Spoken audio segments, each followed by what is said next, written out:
Hello, everybody. Today's June 23, 2024, and I'm honored to be here with our guest, Bharani Padmanabhan, and he is going to give us an update on his last talk with us from a few days ago about judicial bias potentially in Massachusetts. Bharani, tell us what's been going on with your case. So after I spoke with you, I went ahead and filed what's called a blue brief or an appellant brief with the Massachusetts Supreme Judicial Court, which is the topmost court in the state. So I filed it 9:45 Wednesday night, and it was docketed on Thursday. It was an emergency petition coming straight from the single justice court, or as they call it here, county court, the SJC court for Suffolk County, where Justice Gaziano tossed it sight unseen, no explanation, no memorandum, even though state law requires one. So it was an emergency petition for an emergency injunction in the single justice court, and it was appealed as an emergency petition for an emergency injunction to the full court, and it just sat there. The court misclassified it as miscellaneous and not as a certiorari petition under Chapter 249, Section 4, which is mind boggling to me, and then did absolutely nothing about it all of Thursday, all of Friday. So I kept sending emails to the clerk, to the official email address for the court, and nothing happened. So on Friday morning, I hopped into my car, went to Staples, got 4 copies of the brief stapled, and then drove over to the courthouse, hoping to actually meet them in person Friday morning and say, okay, what gives? This is an emergency, a real emergency. You need to act before June 24th, which is what I went to court on June 11th to do. But I couldn't get to the courthouse because of the Celtics parade. The police had completely cordoned off all the roads around the Supreme Court. And so I came back, mailed it, and then sent them an email. And of course, nothing happened. And then at 4:05 p.m. on Friday, June 20th, June 21st, the clerk called me, and she did so after I emailed her at her individual email address and not the clerk's office official email address, saying, "Oh, well, yeah, it doesn't look like the court's going to be able to get your case before the 24th." So I explained to her that it had been an emergency right along.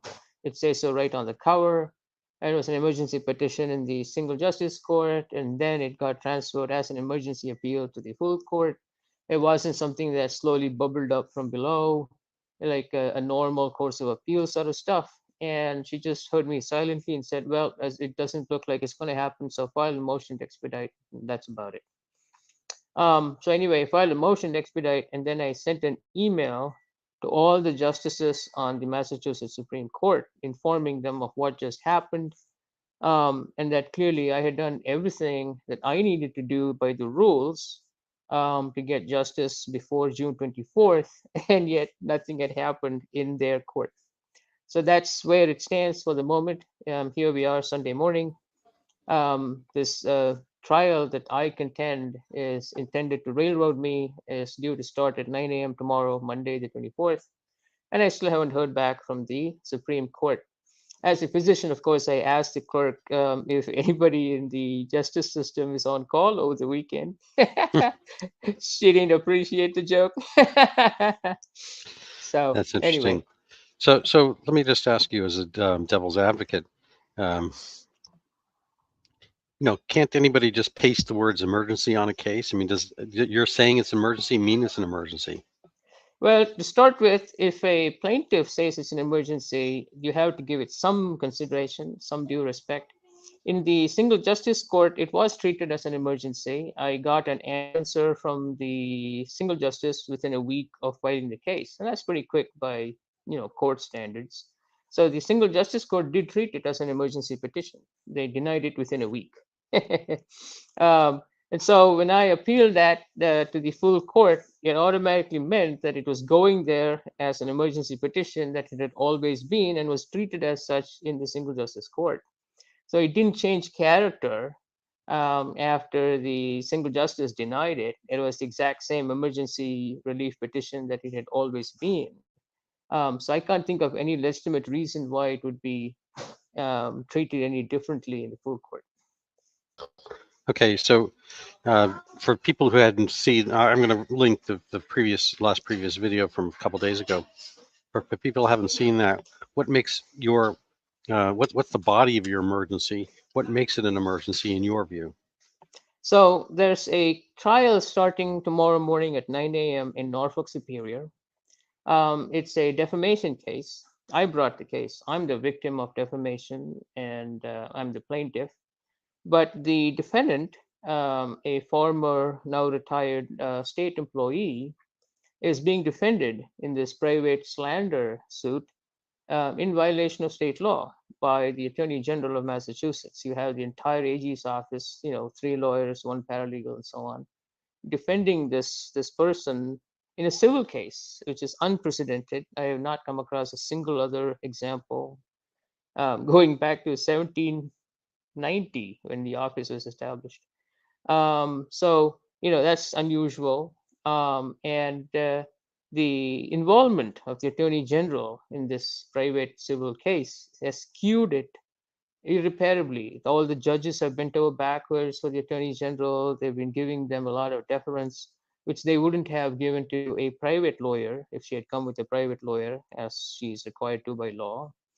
And therefore, there's a significant amount of railroading, a significant amount of bias, just in the way the judges have dealt with motions in limine and so on.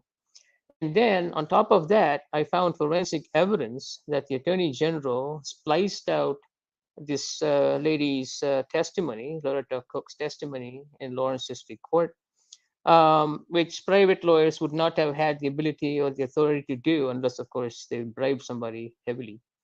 But I've never heard of that either.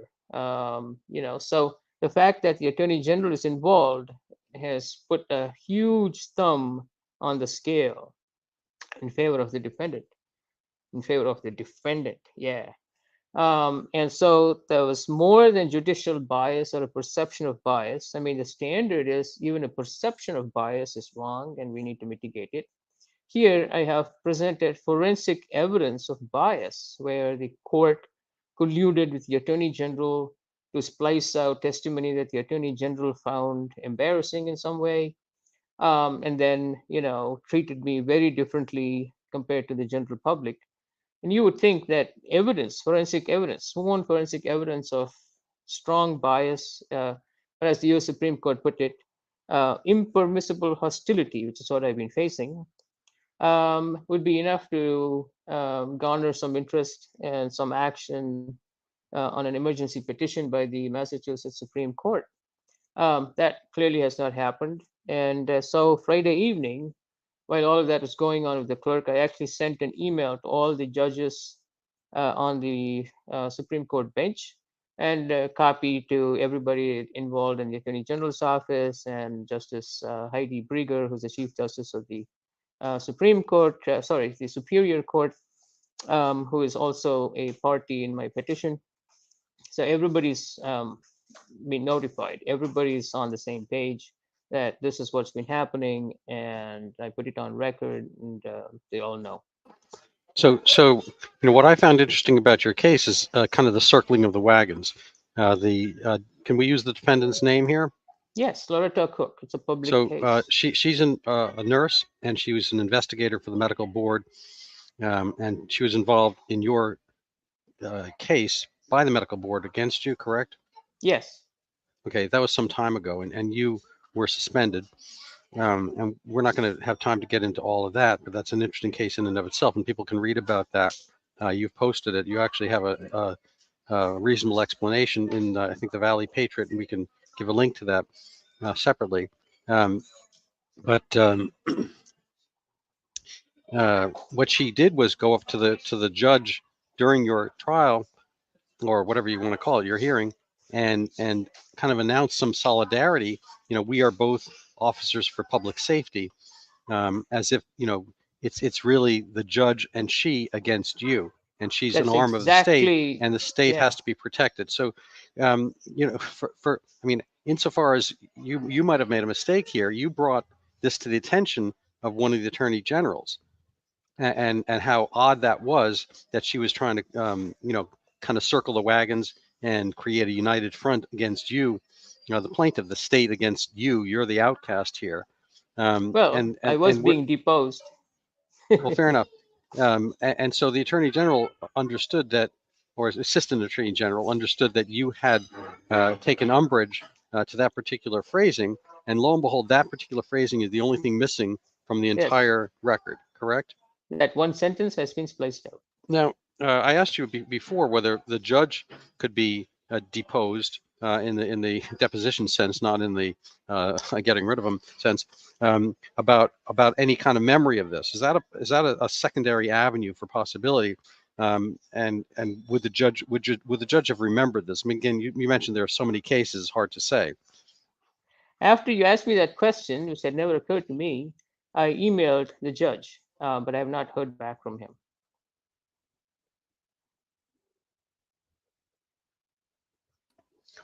So where do we stand on this? And I'm going to try to get off scene here and see if I can put up your Patreon QR code.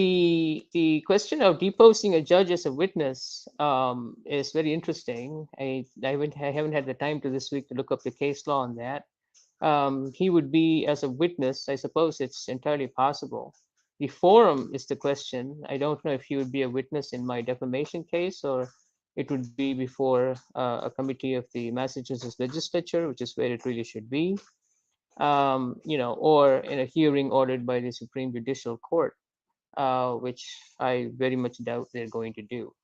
The issue of bias, however, is very strong, and it is imperative that the Massachusetts Supreme Court and the trial court, because I have brought this petition to the attention of Judge Mark Halal, who is supposed to take over this case tomorrow. He's been suddenly brought into this case, and he is only in Norfolk Superior until June 28th, and has made it clear that this case should be wrapped up before June 28th. So there's some sort of a rush to get this case done, squared away, tied up with a bow before June 28th. And looking at the way the SJC is dragging its feet, I guess that's what's going to inevitably come to pass. All righty then. I was going to see if I could get the QR code so people can support you, but I can show the window at the very least in the meanwhile. Let me see if I can pull it up here. Anyway, that might be a little bit of a technical challenge for me without having prepped That's for it. fine. So. You can do that later, I suppose. Yeah. Let's see if I can find it anyway. Oh well. So give us a summary for people why they should be upset about this, why they should care about you per se, as far as this goes. So if this can happen to me, this can happen to you, this can happen to your loved ones next. So what happened to me? The government arranged for a lady to go lie to the police that I was harassing her, and sent a suspicious package to her home, that I had a gun, all things that were intentionally inflammatory and designed to make the police react.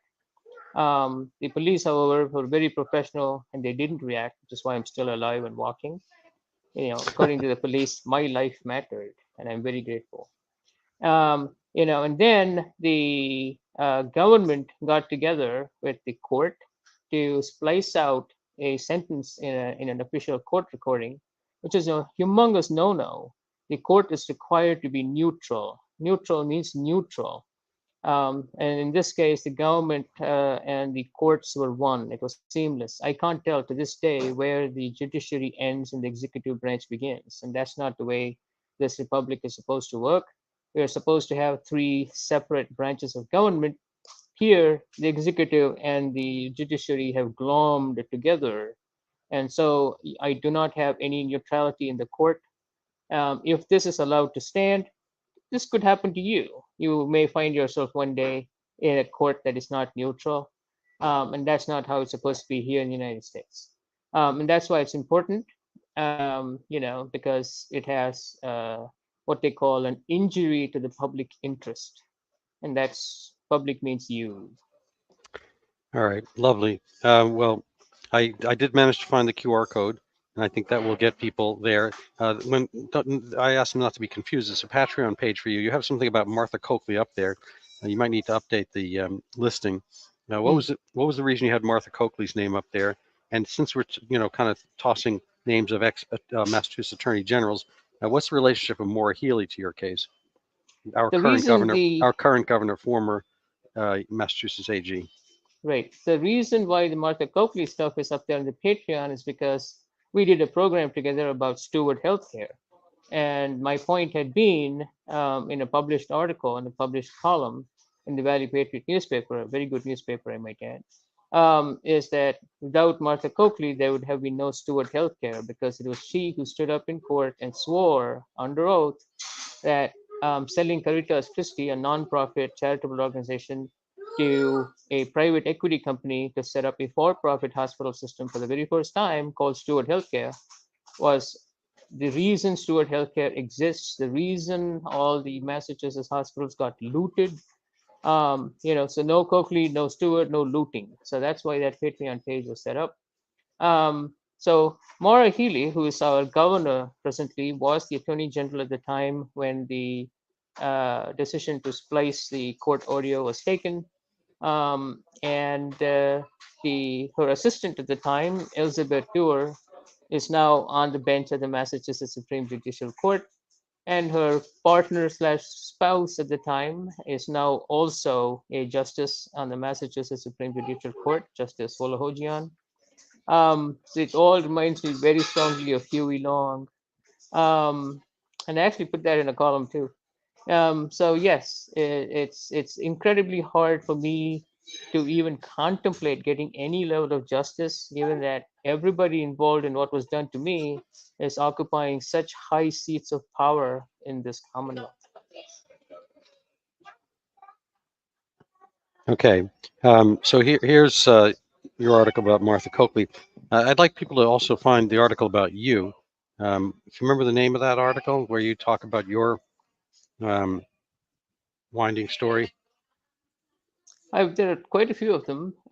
One would be that it's nice to be Martha Coakley's buddy. That's also on the Valley Patriot webpage. If you just put Padmanabhan in the Valley Patriot webpage and search for that, you'll see a whole bunch of my columns. I wrote about 90 columns in all, but not all of them are on the website yet. So yes, that case was about Loretta Cooke specifically, and the fact that Maura Healey was coming in to defend her at public expense, even though state law prohibits her from doing that. It's an illegal act to spend money on this case, public money, our money, tax money. And so, yes, that column was actually pretty self-explanatory. You should be able to find it from the Valley Patriot website. All righty. So it's a little bit loud on my end, so I'm in a hotel right now. So this is kind of our own emergency Mm-hmm. broadcast, Thank you for um, that. and I'm going to let us both get back to our Sunday lives. And thank you so much, Bharani. I thank you, Dr. Bhatt.